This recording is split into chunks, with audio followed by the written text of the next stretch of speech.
those few verses weren't in the original manuscript. They weren't in the, well, somehow or another it made it in this manuscript.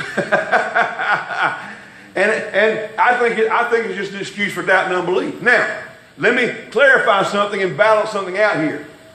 We tease a lot. I tease people a lot of times.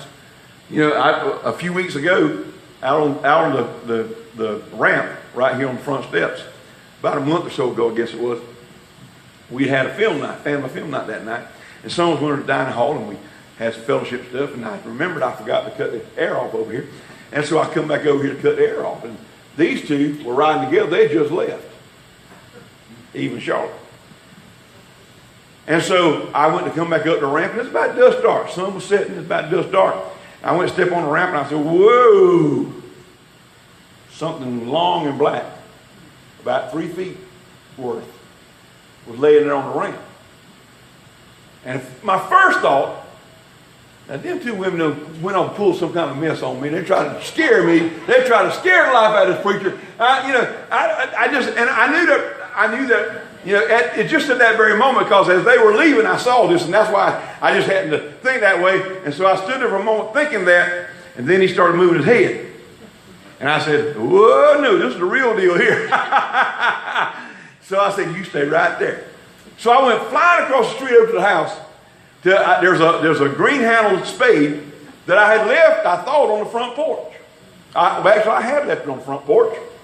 And I remember, when Bonner was over here in the dining hall, and I remember when I was running across the street, I remember what was going through my mind. Now you watch. I bet that spade ain't where I left. I bet that woman went and moved that thing. And sure enough, I got over the front porch, it was gone. Oh, so I called her. I was kind of frantic because I wanted to get back over here before he got away and kill him. And I don't know what kind of snake it was. I don't get close enough to it to tell. All I know is a snake. And so I went to get the spade. It wasn't there. So I went in the house and I called her on the phone. Where's that spade that was on the front porch? And she was trying to tell me. I still couldn't grasp what she was trying to tell me. And I was looking around the house, and finally it hit me where she was telling me it was at. And I put my hand on it and come running back over here. By the time I got back over here, it was gone. So I put some snake away out that's supposed to keep him at bay and keep him away. But I hope he's gone for good. But I said that to say this.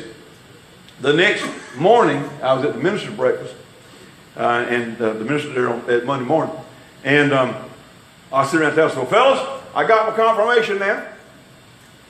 We're a snake handling church now.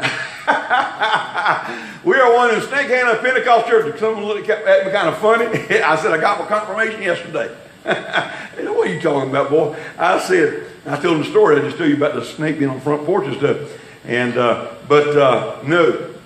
Let me reiterate and firmly promise you, we will never here at this church while I'm pastor, we will never be a snake handling church unless we kill them. Okay? Amen. Well, unless we're killing them, we won't be a snake handling church. That'd be the only way we're going to handle them is kill them. But we promise you, we do something like that to you, we're going to stay and watch. Yeah, I guess you would. You got a big laugh too, because that's probably one of the fastest I've moved in a while.